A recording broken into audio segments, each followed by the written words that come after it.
نحتفل بقصة تبدو خيالية، لكنها نشكر ربنا قصة حقيقية اتعاشت ورأيناها وسمعناها ولمسناها. كنا نحتفل بحياة إنسانة جسدت ما نؤمن به وعاشته فعلا قبل أن يكون قولا. نحن نودعها ونحتفل بها كما يحتفل السماء وتحتفل الملائكة بسلوى صبحي. التايم لاين كل مواقع التواصل لمدة يومين لا تتحدث إلا عن سلوى صبحي، وإحنا نشعر بامتنان اللي كتب السيناريو ده. رب المجد شخصيا هو اللي كتب هذا السيناريو الجميل والرائع اللي عاشته بنته محبوبته. خلونا نقف كلنا واحنا نبدأ هذا الحفل بالصلاة.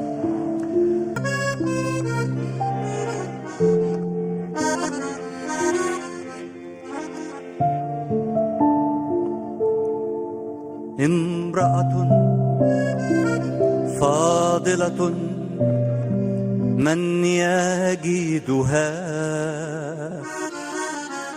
سلوى تفوق اللآلئة بل أثمانها. امرأة فاضلة من يجدها سلوى تفوق اللآلئة بل أثمانها. وبها يثق زوجها صنعت خيرا في حياتها. وبها يثق زوجها صنعت خيرا في حياتها. من بعيد طعامها من يجدها لا تخشى على بيتها تغرس كرما بيدها. لا تخشى على بيتها تغرس كرما بيدها. جيدة تجارتها من يجدها. امرأة فاضلة من يجدها سلوى تفوق اللآلئة بل أثمانها. الحكمة في فمها تقوى الرب في قلبها. الحكمة في فمها تقوى الرب في قلبها. الكل يمدحها من يجدها. على الأزمنة ضحكها للمسكين يدها. على الأزمنة ضحكها للمسكين يدها. لا ينطفئ سراجها من يجدها. امرأة فاضلة من يجدها سلوى تفوق اللآلئة بل أثمانها. تأكل من ثمار يدها ولتمدحها أعمالها، تأكل من ثمر يدها.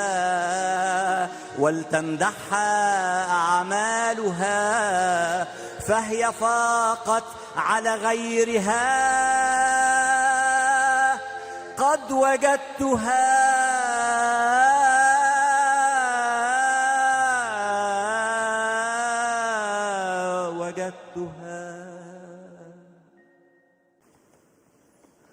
هقرا من نشيد الأنشاد الإصحاح الثاني والعدد العاشر.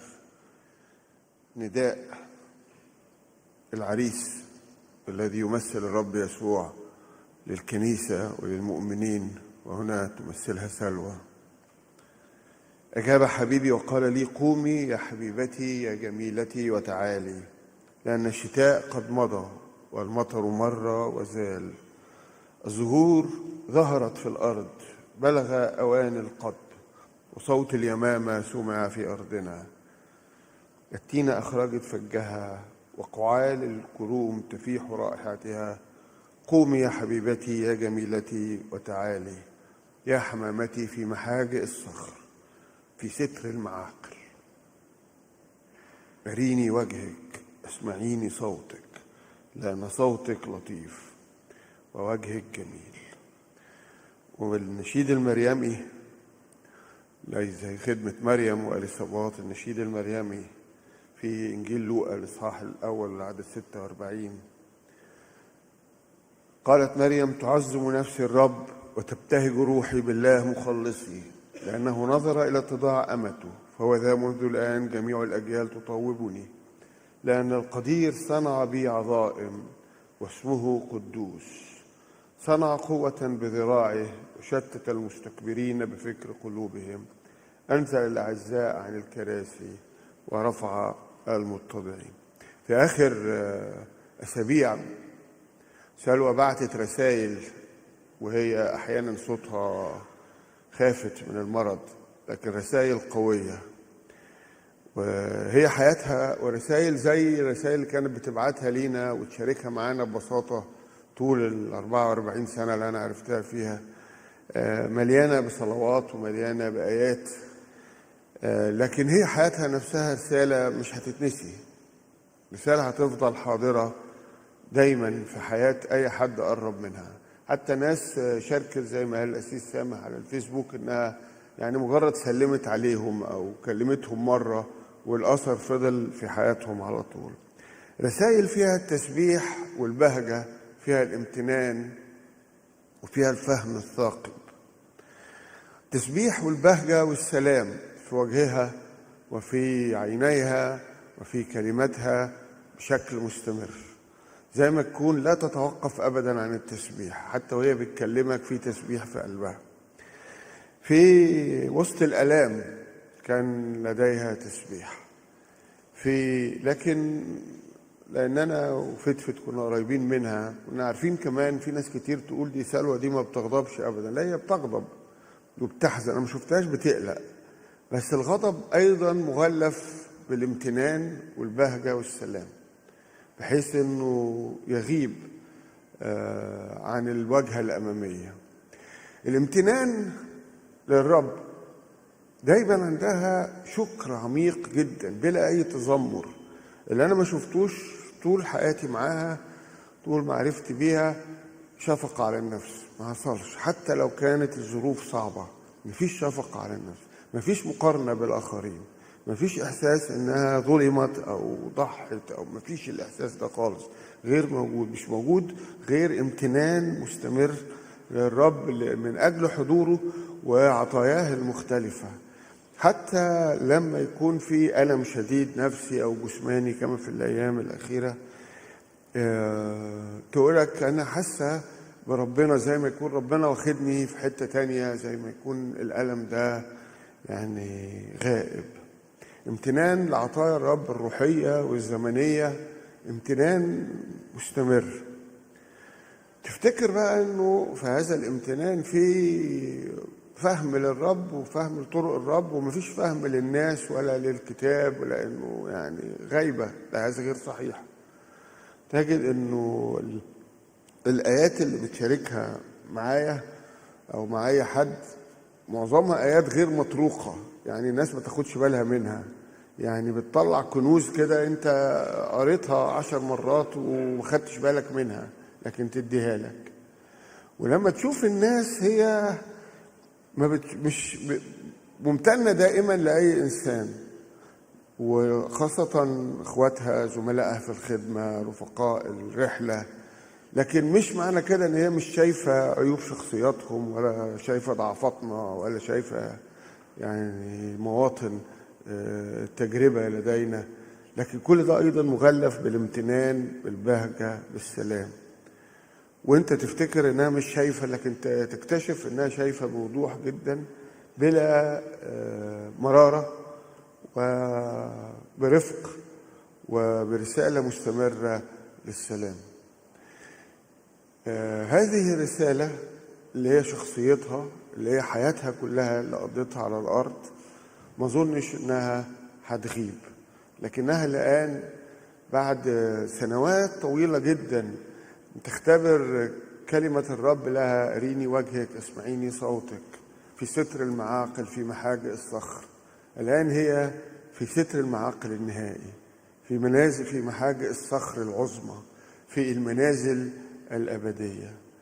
أشكر الرب من أجل سلوى، وأثق أن أحدا منا لن ينسى الرسالة التي شكلتها وتشكلها كل لحظة قضيتها على الأرض. في عبرانيين 11 الآية 38: وهم لم يكن العالم مستحقا لهم. دي الآية اللي من امبارح تتردد في ذهني بشكل شبه تلقائي، يعني دون أن أفكر. فلما عرفت أنه أخت الدكتورة سلوى طلبت أني أقول كلمة، طبعا ما لقيتش غير هذه الآية لأني شعرت أنها رسالة من الله. كان قدامي طريقين، ان انا ادور على ايات كتابيه تفسر او تكشف فكره انه لم يكن العالم مستحقا لهم. الطريق الثاني ان انا ما اتاملش الكتاب المقدس لكن اتامل حياه سلوى. ربما يعتبر البعض ان هذه هرطقه، ان يستخدم احد انسان ليفسر الكلمة وليس الكلمة ليفسر إنسان، ولكن إيماني أن الإنجيل هو هذا، أن الكلمة صار جسدا وحل بيننا. النور الحقيقي الذي ينير كل إنسان. يصف يوحنا الرسول في مقدمة إنجيله الكلمة الابن الأقنوم الثاني في الثالوث أنه النور الذي ينير كل إنسان، النور الحقيقي، النور الحقيقي الذي ينير كل إنسان. كان آتيا إلى العالم، كان في العالم وكون العالم به ولم يعرفه العالم. هذا النور ظهر بصورة غير معتادة وبصورة تقدر تقول قياسية أو عيارية في وجه يسوع المسيح، ويظهر في وجه من أسماهم بولس الرسول جسد المسيح، وفي حياتهم. النور الذي ظهر في سلوى وفي كثيرين إخوة وأخوات بألوان مختلفة، النور واحد ولكن يظهر بألوان مختلفة تشكل معا وجه المسيح الابن الإله المتصل المتحد بالإنسانية. أنا عايز أتوقف عند 3 حاجات دايما كانوا بيشدوني في سلوى: النظرة الإلهية، الجسد النحيل، والابتسامة الهادئة. النظرة الإلهية: لا يستطيع أن يرى النور الذي ينير كل إنسان إلا روح الله. سلوى كانت بتشوف كل واحد شخص فريد. احنا علشان ما بنقدرش نشوف فرادة الافراد بنصنفهم، دول متعلمين قوي، دول نص تعليم، دول مش متعلمين، دول اغنياء، دول طبقة متوسطة، دول خدام، دول مش خدام، دول مشهورين، دول مش مشهورين، دول اغنياء، دول فقراء. اللي ابهرني في سلوى انها بتشوف كل انسان فلان، ما عندهاش فايلات تحط لوكشه كده من الناس في فايل وتقول عليهم دول الخدام ودول المخدومين ودول الفقراء ودول الاغنياء. كانت تنبهر بفرادة كل فرد، وكأن عندها ملف لكل واحد تفتكره من نظرة عينيه وتصلي له بشكل فريد وخاص، وعلى قلبها تفاصيل حياة ذلك الإنسان. لماذا؟ لأنه قابلها فقط. تحب قريبك، أي الذي يقترب منك، مش قريبك في الدم ولا حتى قريبك في الدين ولا حتى قريبك في الخدمة، لا، من يقترب منك. دي حاجة صعبة جدا، أن تحب وترى فرادة كل من يقترب منك ويصير له مكان خاص فريد في قلبك وفي صلاتك وفي وعيك وفي لا وعيك أيضا. هكذا كانت سلوى لديها هذه النظرة الإلهية التي ترى كل إنسان فريدا. الحاجة الثانية أنا بسميه الجسد النحيل، وده رمز لأنها لم تكن تحجب حضور الله. أفضل شيء أنت تحب تعمله لو أنت عايز حضور ربنا يبقى موجود في خدمتك، في حياتك، في الإنسان اللي أنت بتتكلم معاه أو بتصلي له، إن أنت تعمل حاجة واحدة بس: توسع. ربنا مش محتاج مننا إلا إننا نوسع. الكاتب المسيحي المعروف فيليب يانسي يقول عن الروح القدس أنه خجول. God is shy. لما يلاقي واحد مالي المكان يقول له اتفضل حضرتك، أنت تظن أنك تستطيع.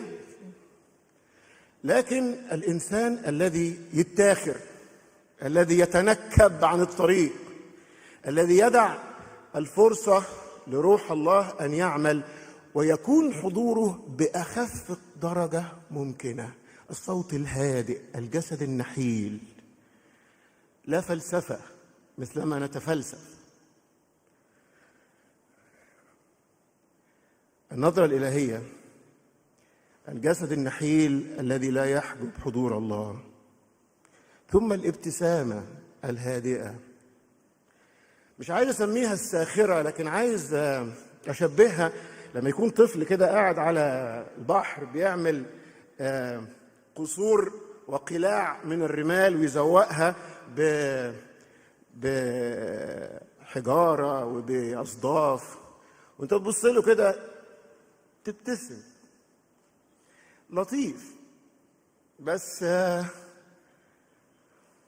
كأنها كانت تنظر إلى العالم بهذه النظرة، لطيف، لكنها كانت تنظر وطنا آخر أي سماويا. تضحك على الزمن الآتي. أنا كنت بشوف الابتسامة دي ضحكة مش احتقار للعالم ولا احتقار للمادة ولا احتقار لاهتمامات الناس، ولكن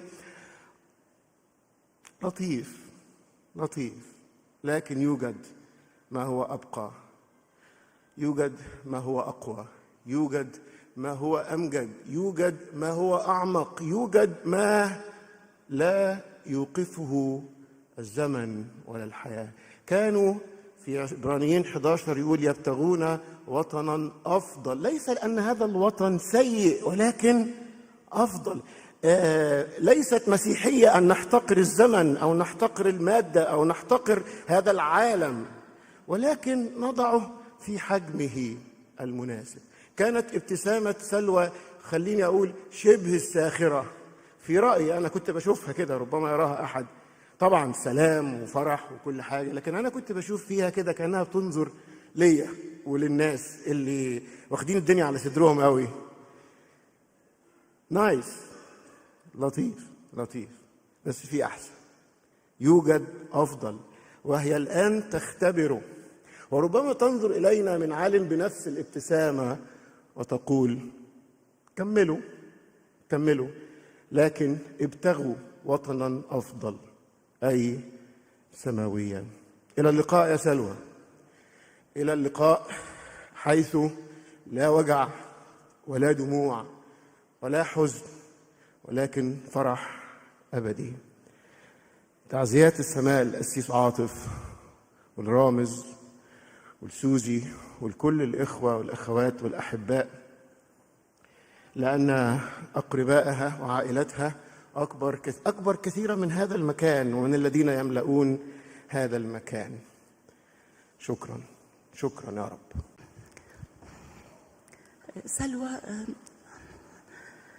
سلوى صديقة عمري،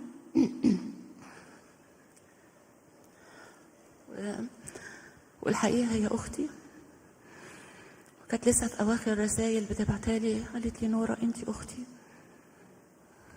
بحبك قوي. من واحنا صغيرين كنا شركاء صلاة. سلوى كانت بتجيلي بطريقة منتظمة كل يوم 4، كانت بتيجي البيت عشان نصلي مع بعض ونقضي أوقات في محضر ربنا. كانت بتبقى سامعة على الأرض. من كتر الوحدة اللي حصلت بينا، فمرة دعينا نقدم تعليم في مدرسة في الأردن. تخيلوا من كتر الوحدة اللي كانت بينا، الناس كانوا بيتعاملوا معانا كأننا نفر واحد مش نفرين، ولما يشاركوا عن التعليم اللي قدمناه مش فاكرين مين قدمت ده ومين قدمت ده. عشان كده اختبرنا حضور إلهي كان مذهل، وربنا عمال يدعو الناس اللي في المدرسة اللي منهم بقى قسيس في سوريا وبقى خادم في العراق. في بداية سنين الكلية كنا بنركب نفس وسيلة المواصلات، فمرات كتير كنت أتقابل معاها. ما كانش مترو الأنفاق ساعتها، كان قطر الزيتون. عارفين اليوم اللي كنت أتقابل فيه مع سلوى وإحنا رايحين الكلية؟ نقف في القطر نتشارك. فمرة راجل كبير في السن كان واقف قريب مننا، قال لنا ايه الكلام الجميل ده اللي انتوا بتقولوه؟ ايه الكلام الحلو ده؟ ربنا يزود من امثالكم، يا ريت الشباب كله يبقى كده. كنت انزل من القطر وانا رايحه الكليه، معرفش اوصف لكم كم التشجيع، كم الرفعه اللي كنت بحس بيها، اني مجرد وقفت معاها كم محطه وهي كانت بتكمل بعديا. سلوى من اوائل الناس اللي انا اتعلمت منها الصلاه الشفاعيه. من اوائل الناس كانت ممسوحه مسحه في الصلاه الشفاعيه يا جماعه، خياليه.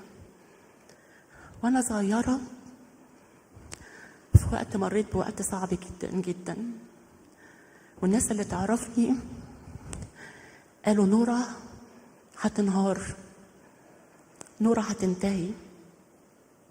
أنا استغربت إن لقيت نفسي متشددة بربنا وعارفة أشوفه وألمسه. أنا كنت مستغربة رغم إنه كان وقت صعب قوي، إزاي أنا مرفوعة كده. بعدين لقيتها بتقولي عارفة يا نورة، أنا ما جيتش أصلي علشانك.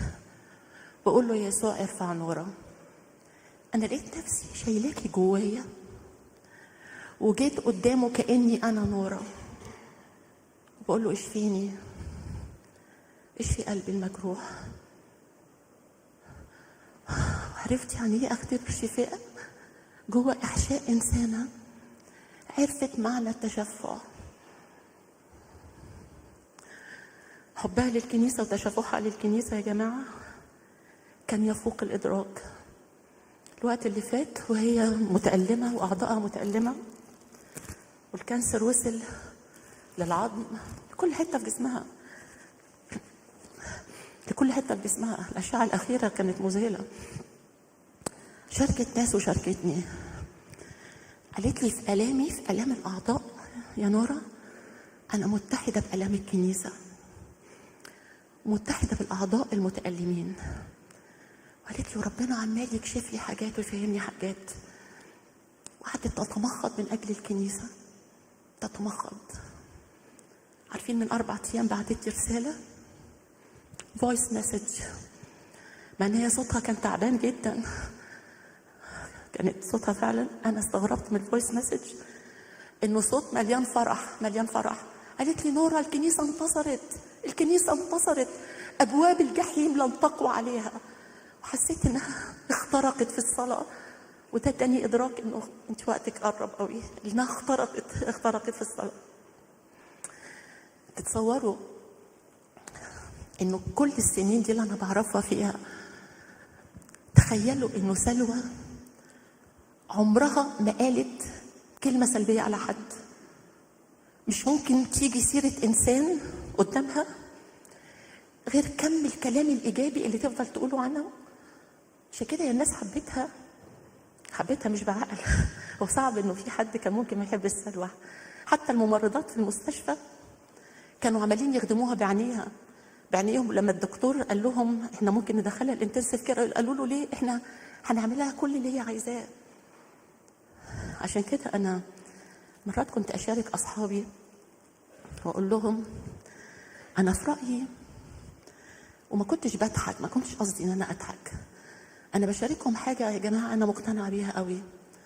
قلت لهم انا في رايي انه سلوى ربنا خلقها ملاك، وقال لها انا هنزلك على الارض شويه عشان الناس تتعلم منك، وفي يوم من الايام هترجعي لوطنك تاني يا سلوى. اصله مش معقول كم النقاء، مش معقول كم الحب، مش معقول كم الايجابيه وهي بتتكلم على الناس. عايزه اقول لكم كانت مفتوحه على الروح القدس. طبعا ثمر الروح زي ما الكل شايف كان قوي جدا في حياتها. بس كمان اللي عايزه اقوله لكم انه من سنين طويله واحنا لسه يا دوبك بنتعلم ايه هي المواهب الروحيه ولسه بندرس.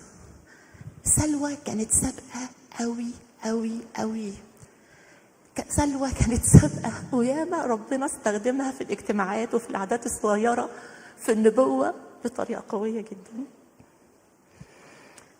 قبل ما تدخل المستشفى من حوالي 3 أسابيع أو شهر كنت عندها في البيت وقضينا وقت جميل مع بعض. في اليوم ده سألتها، قلت لها سلوى قولي لي ايه أكتر طريقة ربنا بيتراءى بيها ليكي؟ قالت لي نورا من خلال الكلمة. قالت لي بيتراءى ليا من خلال الكلمة. قالت لي هقول لك لدرجة ايه؟ لدرجة انه صوته بيبقى مالي وداني، فبلاقي نفسي عايزة افضل فترة ما اسمعش اي حاجة تانية. قالت لي ولا حتى ابقى عايزة اسمع وعظة قوية من كتر قوة صوته ليا من خلال الكلمة. قالت لي لو ربنا قدرني الحاجة اللي احب اعملها اني اقدم حلقات في الاذاعة المسيحية عن الكلمة. قالت لي انا حضرت 60 حلقة عن الكلمة. قالت لي انا هديهم لندرة عشان لو انا ما قدرتش اقدمهم. اما راحت المستشفى حوالي اسبوعين كده او اكتر، رحت لها. يومها كانت كويسة فقادرة كده تقعد وتشارك كتير، وبعدين صلينا مع بعض. أنا عايزة أشهد عن اللي شفته وإحنا بنصلي مع بعض. إحنا كنا بنصلي لها كتير للشفاء، مجموعات كتير كانت بتصلي لها للشفاء، وإحنا عندنا مجموعة كل يوم كنا بنصلي لها للشفاء. في اليوم ده وأنا بصلي معاها شفت سلوى عروسة جميلة عمالة تضحك، وفي كورونا من الورد، تاج من الورد على راسها. ولقيت يسوع بيقول لي الكلمة دي، بيقول لي دي عروستي اللي أنا هاجي بنفسي أستقبلها وأيامها معدودة عندي. في اليوم دوت حصل نقلة في قلبي.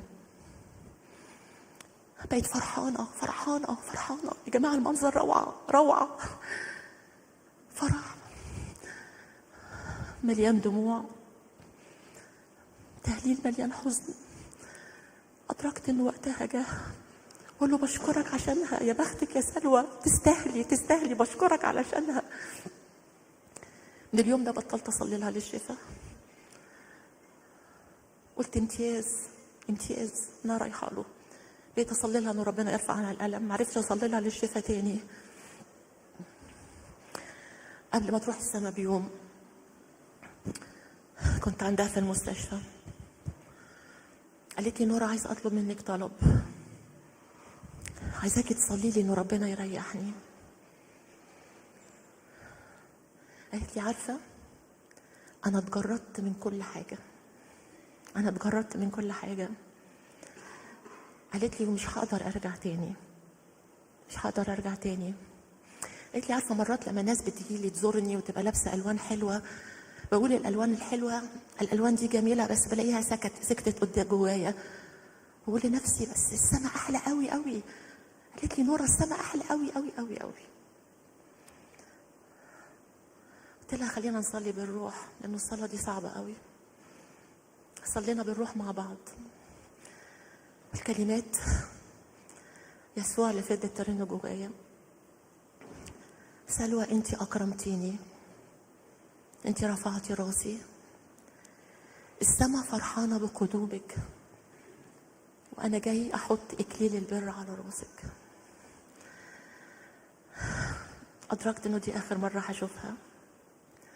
وأنا ماشية من عندها لقيت جوه قلبي عمال يقول لها هتوحشيني يا سلوى، هتوحشيني، فرحانة عشانك، هتوحشيني. اسمحوا لي أقول حاجتين للكنيسة. عايزة أقول للكنيسة أنا فرحانة بكل حد لابس أبيض.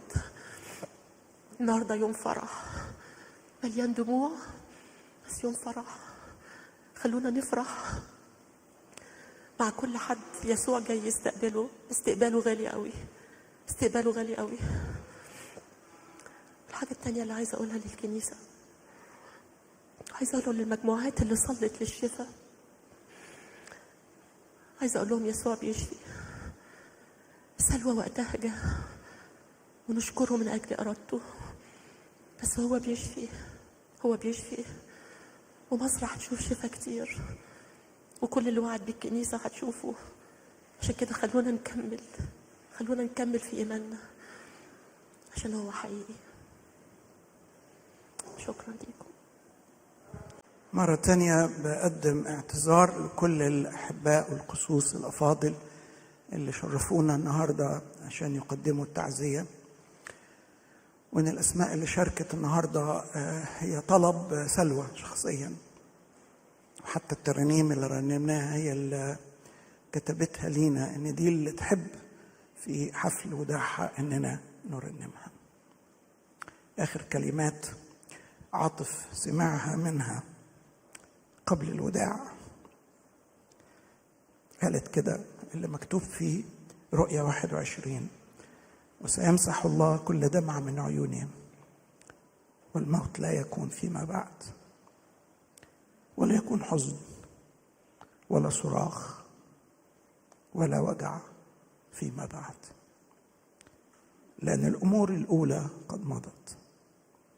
وقال الجالس على العرش: ها أنا أصنع كل شيء جديدا. أظن إحنا سمعنا ما فيه الكفاية، لكن عايز أحط كده شوية نقط على الحروف. الحقيقة الأولى اللي سمعناها بتتكرر كتير، إن المسيحية تتعاش. إن قالوا المسيح في الموعظة على الجبل يتعاش. إن اللي إحنا معلقينه على الجدران وبنقوله الشهر ده عن الموعظة عن الجبل يتعاش، يتعاش. ولما قال في يوحنا 17: ليسوا من هذا العالم كما أني أنا لست من العالم هم ليسوا من العالم. سألوها ما كانتش من هنا، زي فديها، ورجعت للمكان اللي تنتمي إليه.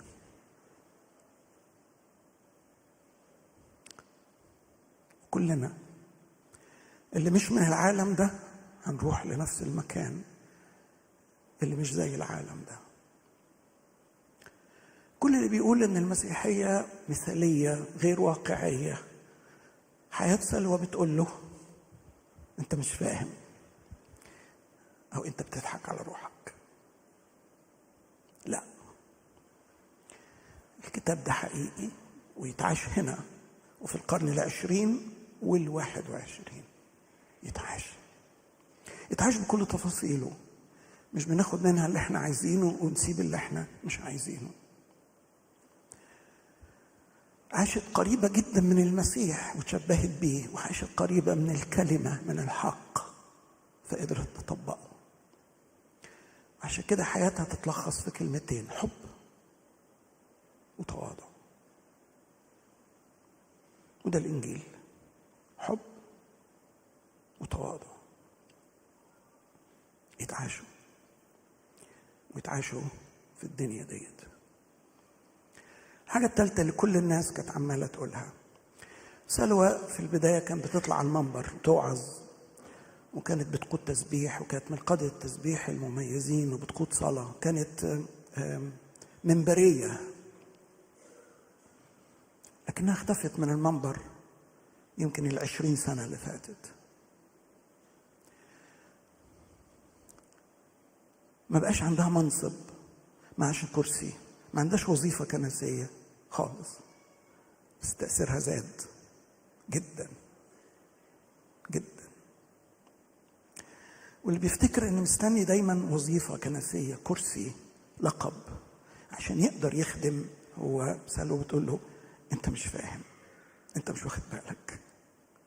الخدمة والتأثير، انت مين ومواهبك ايه وبتشغلها ازاي، مش التايتل، مش المكانة، مش العنوان. القلب، الحياة هي اللي بتعمل فرق. أثرت في حياة ألوف، أم لمئات، بنات المستوحشة أكثر من التي لها بعد. كتير قادرين يقولوا لها النهارده ماما سلوى، ماما سلوى، ماما سلوى. أنجبت وأرضعت وربت وعلمت وكبرت وسندت مئات بدون تايتل، لأن دي الحياة المسيحية، لأن دي الحياة.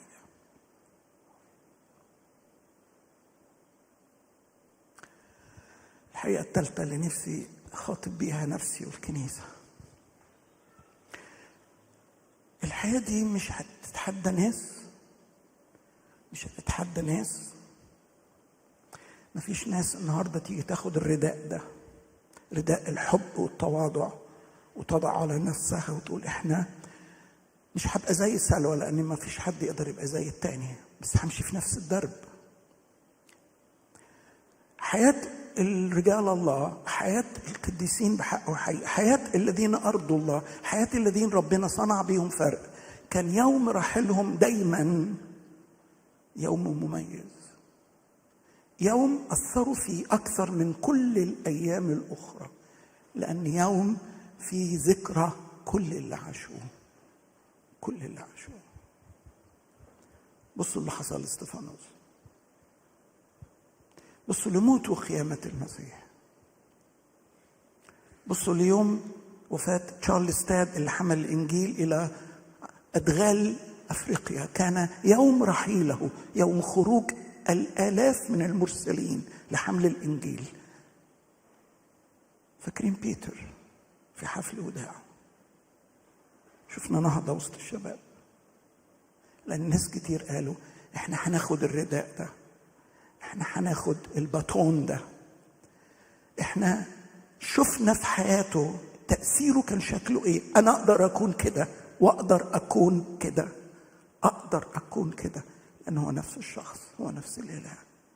صلاتي النهارده انه احنا بنفتقد سلوى. ناس كتير يقولوا انا هكون سلوى، انا هكون سلوى، انا هأجسد الانجيل، انا هثبت للناس ان ده الحقيقي، اننا مش بنلعب كنيسه، اننا مش بنوعظ كلام من على المنابر. الحياه دي تتعاش، ولما بتتعاش بتأثر في مئات بل ألوف من البشر. افتكر الفيسبوك والانستجرام مليان قصص، مليان اختبارات شخصية، مليان بتقوس ناس بتقول سلوى عملت ايه في حياتي، ربنا استخدمها ازاي. ناس ما نعرفهاش، ناس مش من قصر الدبارة، كبار وصغيرين، وزي ما سمعنا من كل فئات المجتمع، من كل طبقات المجتمع، لأنها ما فرقتش بين الغني والفقير. شافت الإنسان إنسان. صلاتي النهاردة وإحنا بنودعها إن الكنيسة ما ترجعش زي ما كانت،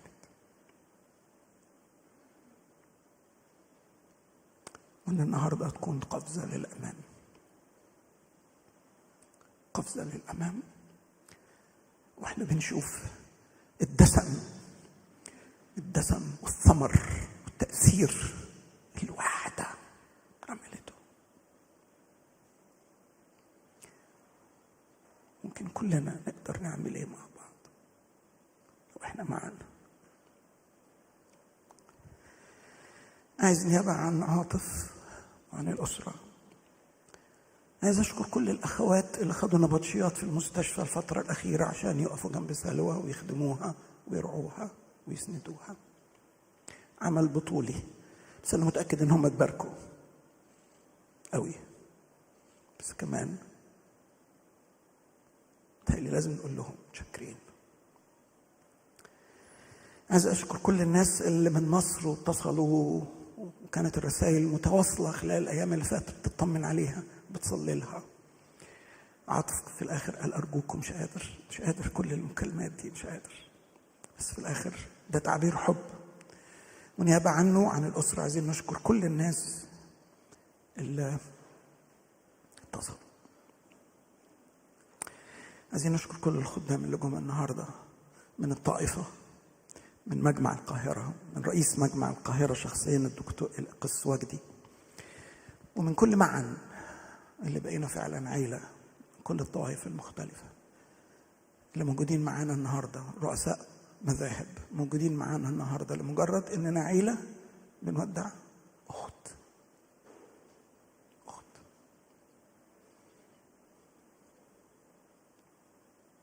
مش عارف امتى هيكون عندنا حد زيها. المدافن في الجبل الأصفر، الجبل الأحمر سوري، ده في الإنجليين. من فضلك لو أنت رايح بلاش تسلم عشان نلحق، لو أنت رايح سلم هناك. ولو أنت النهاردة سلمت الصبح أو سلمت في المدافن، يعني عاطف بيقول مفيش داعي تيجي بعد الظهر. يعني سلوى ما كانتش عايزة تتعب حد خالص. وعاطف أصر إن الصندوق يبقى موجود ما يخشش عشان ما يبقاش فيه وجع زيادة. هم خايفين علينا، وكل ما أكلم عاطف يقول لي أنا في سلام وسلوى في سلام. لما رحت لها قالت لي أنتوا عمالين تصلوا لي زيادة، صلوا للناس التانية، صلوا للمحتاجين، صلوا للآخرين. أنا واخدة صلاة كفاية أوي أوي أوي أوي أوي. هم طول الوقت قلبهم علينا، يعني واجعيننا زيادة يعني. فمن فضلك يعني مش لازم تيجي بعد الظهر لو انت موجود النهارده الصبح او انت رايح المدافن.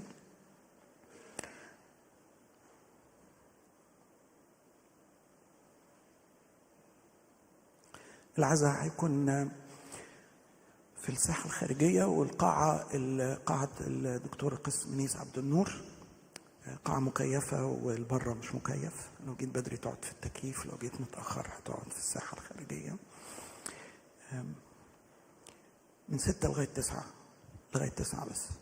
برضو نرجوكم ان نحافظ على الوقت ده. خلينا نقف مع بعض.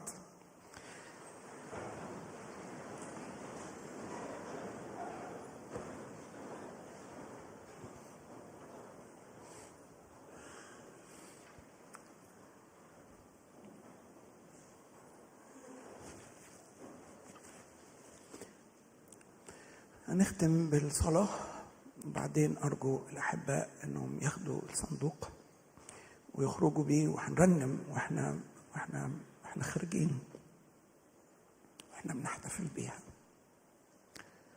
وإحنا في قلوبنا عارفين إن الدروس اللي إحنا سمعناها منها عايزين تتحفر في قلوبنا. عايزين نخرج مش زي ما جينا.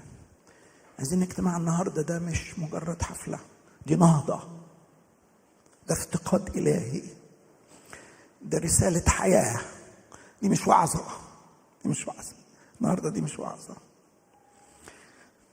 دي حياة عاشتها إنسانة وسطنا، متأكدين إنها حقيقية، مفيهاش زيف، مفيهاش تمثيل. أشكرك عشان سلوى، وعشان عاطف، عشان بيت عاش ليك بصحيح، خدمك بكل حب وتواضع، أعطى نفسه للآخر. أشكرك عشان الرسالة الحية اللي تبقى مع الزمن ومع الأيام، محفورة في قلوبنا، نحملها من جيل لجيل. صحيح ان ذكرى الصديق تدوم، لأنها قصة حقيقية، true story.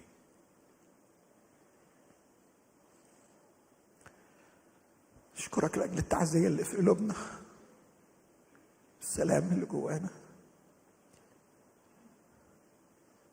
عند عملك أنت. محدش ليه فضل فينا، أنت اللي عملت هذا الإناء، أنت اللي شكلته، وأنت اللي استخدمته، وأنت اللي من حقك تستعيده. احنا متشكرين عشان السنين اللي انت اديتها لنا عشان نشوفها ونسمعها. اسمعنا ونحن ندعوك بذلة البنين قائلين: يا أبانا الذي في السماوات، يتقدس اسمك، ليأتي ملكوتك، تكن مشيئتك كما في السماء كذلك على الأرض. خبزنا كفافنا أعطينا اليوم، واغفر لنا ذنوبنا كما نغفر نحن أيضا للمذنبين إلينا، ولا تدخلنا في تجربة لكن نجنا من الشرير، بالمسيح يسوع ربنا، لأن لك الملك والقوة والمجد. ونعمة ربنا يسوع المسيح ومحبة الله وشركة الروح القدس تكون معكم وتدوم فيكم الآن وإلى كل الدهور. آمين. خلينا نرنم مع بعض كلمات النشيد ديت بينما الأسرة بتخرج عند الباب لاستقبال التعزية. نهتف كلنا، نهتف بكلمات هذا النشيد: في موكب جيش الغالبين سوف أسير مع يسوع.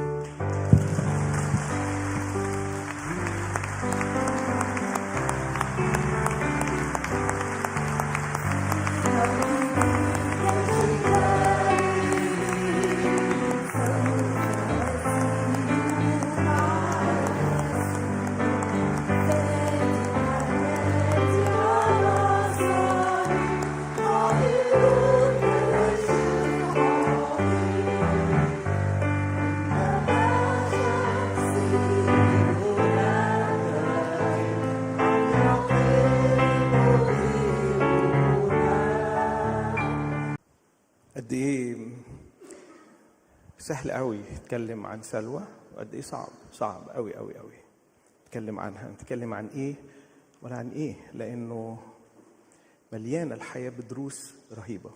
ما قالوا لي تشارك في الحفل وداع سلوى، افتكرت حاجات كتير جدا جدا جدا. بس انا فاكر اول ما اوسم قال الايه اللي قالها، كانت دي نفس الايه اللي بترن فيها والعالم لم يكن مستحقا لهم. ان نوعيه حياه اكبر قوي قوي من العالم اللي احنا بنعيشه، ونادر جدا جدا موجود في الحياه. لكن وقفت قدام بعض، افتكرت مشوار من اكتر من 40 سنه تقريبا، اول ما تعرفت على عاطف وسلوى. وانا بالنسبه لي عاطف وسلوى باكج على بعضه، يعني ما عرفتش عاطف لوحده وما عرفتش سلوى لوحديها، فدايما كان عاطف وسلوى وسلوى وعاطف مع بعض. وافتكرت البدايات، وافتكرت بعض حاجات في المشوار، وبعدين الاسبوعين الاخرانيين النهارده افتكرت الدروس اللي ربنا علمهاني من حياتها ومن حياه عاطف. كان وقتها كلمة متفرغ للخدمة دي نادرة خالص، يعني ما تعرفش يعني نعم ايه في ايه، يقول متفرغ للخدمة يعني ايه، مش فاهم. وكان في بدايات الشوق للخدمة، فكنت بتقابل مع القامة ديت، عاطف وسلوى مع بعض، عيلة عايشين بالإيمان. وأنا في بدايات الخدمة والاتكال على ربنا، ودروس اتعلم على اتكل على ربنا، وكم الحاجات اللي شفتها في حياتهم من حياة الإيمان. حياة إيمان فيها بساطة شديدة جدا، تواضع رهيب، عطاء سخاء. يعني كنت أسمع عنه وبعدين أقول يعني بيعملوا كده إزاي؟ يدوا مرة التلاجة البوتاجاز، مرة التلاجة والبوتاجاز، ما أعرفش كان حاجة تالتة مش فاكرها، والغسالة، يدوها لحد محتاجه. انا بقول بتفرج على ده بقول هي دي حاجه ممكن تتعاش. وفاكر قبل وانا ابتديت بقى مشوار الخدمه، وبيشاركوا ازاي كعيله حياتهم كانت مليانه بتسديد الاحتياجات الالهي كل يوم. وانا بسمع الكلام ده بقول كان جوايا حاجه كتير قوي. ما تتقابل مع ناس زي عاطف وسلوى سابقني في الايمان، قاده قامات بيعيشوا حاجات انا ما اعرفهاش بتعلمها منهم. كتير قوي تحس ما تقابل مع الناس دول كانه يعجزوك، العكس تماما. احساس انه واو، ده احساس انك ممكن تعيش الحاجه ديت، انت ممكن تعيش الحاجه دي.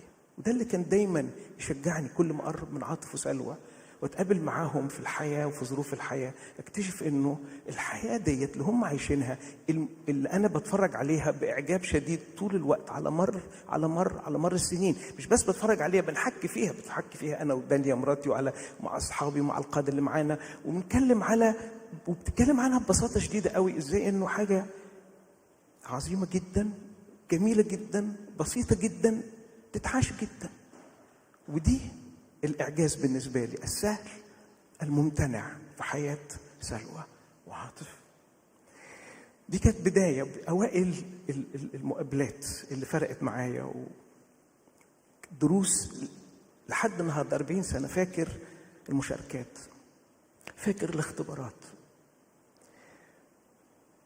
كانت حاجة الجميلة قوي إنه اللي بتعيشه هو اللي بيعلم الناس، مش اللي بتقوله. اللي بتعيشه هو اللي بيعلم الناس. كان درس كبير قوي على مر المشوار. كان اكتر حاجه جت في بالي على مر المشوار مقابلات كتيره. الحياه بتقربنا احيانا، بتبعدنا في اوقات، بنتشغل عن بعض وبنخدم قريب قوي من بعض. لكن طول الوقت كان اكتر حاجه وانا بفكر، اكتر حاجه كانت لمساني قوي قوي رائحه المسيح الزكيه. دايما اتقابل مع سلوى، رائحة المسيح الزكية، أنتم رائحة المسيح. هو بيقول أنتم رائحة المسيح الزكية. هو أنتم ولا المسيح ولا أنتم على بعض؟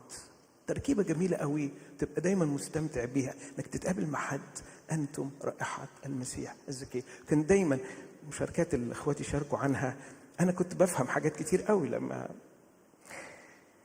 أوسم شارك على الابتسامة. فهمت الابتسامة بتاعت سلوى، تذهلني دايما بس فهمتها دلوقتي.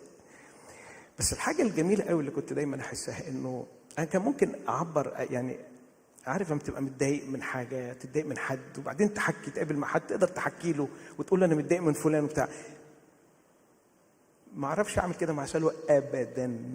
اما اقابلها ما اعرفش اقول لها ان انا متضايق من حاجه. انا عايز ان انا قليل الذوق، ان انا يعني قليل الايمان، يعني بتكسف وبسكت خالص. اشتكي الناس تانية لكن مع سلوى ما اعرفش اشتكي خالص، لان دايما احكي لها مثلا فلان، تقولي فلان ده جميل، ده فلان. طب انا كنت هقول لك ان انا زعلان من شويه، يعني ان انا زعلان من فلان. طب جميل صح مظبوط، ليكي حق. لحد اخر اللقطه الاولى قامة، درس سهل ممتنع يبهرك، بس بيقول لك بيتعاش على فكرة. 2، رائحة المسيح الزكية المختلطة بالمسيح طول الوقت تتعاش برضو. آخر لقطة اللي احنا الأسبوعين اللي فاتوا دول، وأنا عرفت إن سلوى تعبانة، وكان بقالي فترة ما شفتهاش ونفسي أشوفها قوي قوي، وعارف إنها في المستشفى، بس عرفت إنه ما ينفعش أزورها، بس ما كنتش عارف قوي إنه ما ينفعش خالص أزورها، أو تقدر تقول كده بستعبط كأني مش عارف إن أنا ما ينفعش قوي أزورها، يعني حاجة بين الاتنين. ده اعتراف لعاطف النهاردة، يعني إنه فكنت عايز أشوف عاطف، رحت المستشفى ما كانش موجود، فسألت حد هو ينفع أروح لسلوى؟ فقال لي لا نسأل الأول. فقال لي سلوى بتقول لك تعالى. أنا صدقت، رحت قعدت ساعة من أروع ما يمكن. رايح لحد مريض بالسرطان، عارفة إنها آخر أيامها، لكن التحكية كلها في حاجة تانية خالص. بتحكي لي عن قد إيه هي فهمت الدور اللي ربنا اداهولها في الحياة، وبتسألني وتقول لي طب أنت شايف إيه، ونحكي مع بعض. كانت مقابلة أنا طلعت بيها، واستمتعت جدا بالمقابلة ديت. لكن أكتر حاجة اتكلمنا فيها ده كان موضوع الكلام، إزاي إن ربنا دعاها دعوة إنها تكون مؤثرة بطريقة خاصة. كانت تحكي ده إزاي إنه مش من الوعظ، مش من الكلمات، مش من المناصب، مش من القيادة، لكن من التأثير اللي فيه أمومة ومحبة حقيقية. واكتشفت وقتها، وده اللي شاركناه، إزاي إن بولس الرسول بيقول لكم ربوات من المرشدين وربوات من المعلمين، لكن آباء قليلون. وده اللي كان الحوار اللي بيننا، إنه أنت والكلمة دي سمعتها من كم من الناس بيقول دي مامتي، دي أمي، دي عملت معايا كذا، دي عملت معايا كذا. دي كانت اللقطة اللي أنا اتباركت بيها، إني قدرت أقابلها وأسمع إزاي واحدة في وسط المرض تحكي عن خدمتها ودورها، عن وزنات اللي ربنا استأمنها عليها، وعملت إيه وما عملتش إيه، بكل حوار رائع رائع رائع. لكن الأسبوعين دول اللقطة ديت هي اللقطة الأخيرة، هي الدرس. إن مات يتكلم بعد، إن دي الحياة اللي تتعاش، دي الحياة اللي تستاهل تتعاش، دي الحياة اللي تقف زي ما السيد سامح قال إنه نعيما.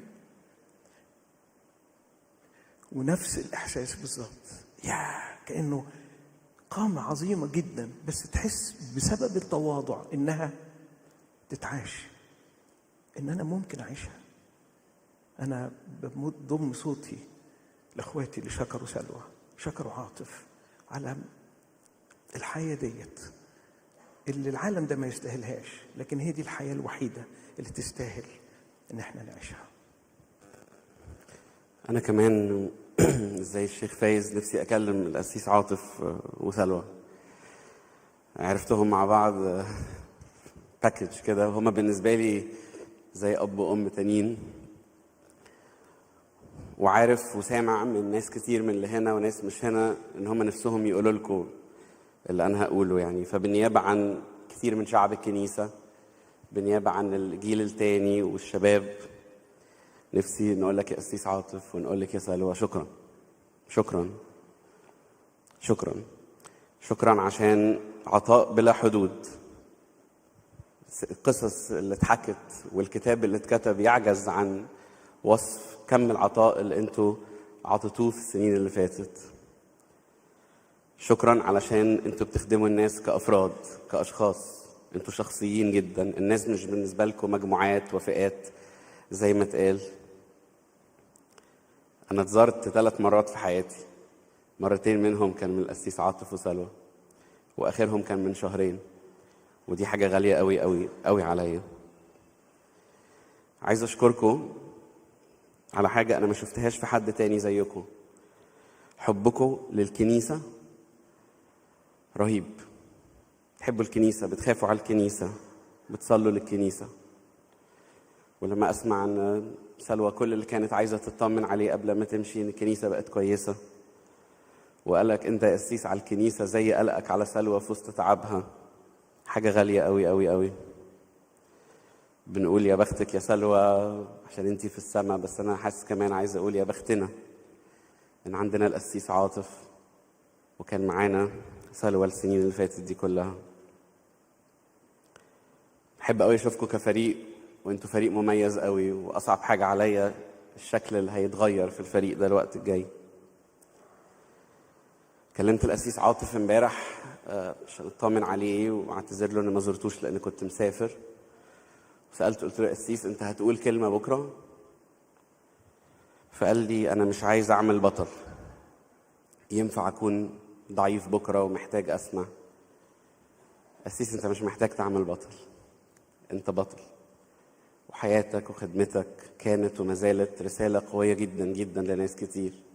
نشكرك عشان سلوى اللي اديتها لنا طول العمر ده، ونشكرها علشانك، ونشكركم انتوا الاتنين عشان اللي عملتوه وسطينا، واللي ربنا يكمل يعمله بيك يا قسيس. ربنا يباركك ويقويك تكمل تخدمه وتمجده، وتكمل تعطي، وتكمل تكون شخصي، وتكمل تحب الكنيسة وتحامي عنها زي ما عملت سنين كثيرة.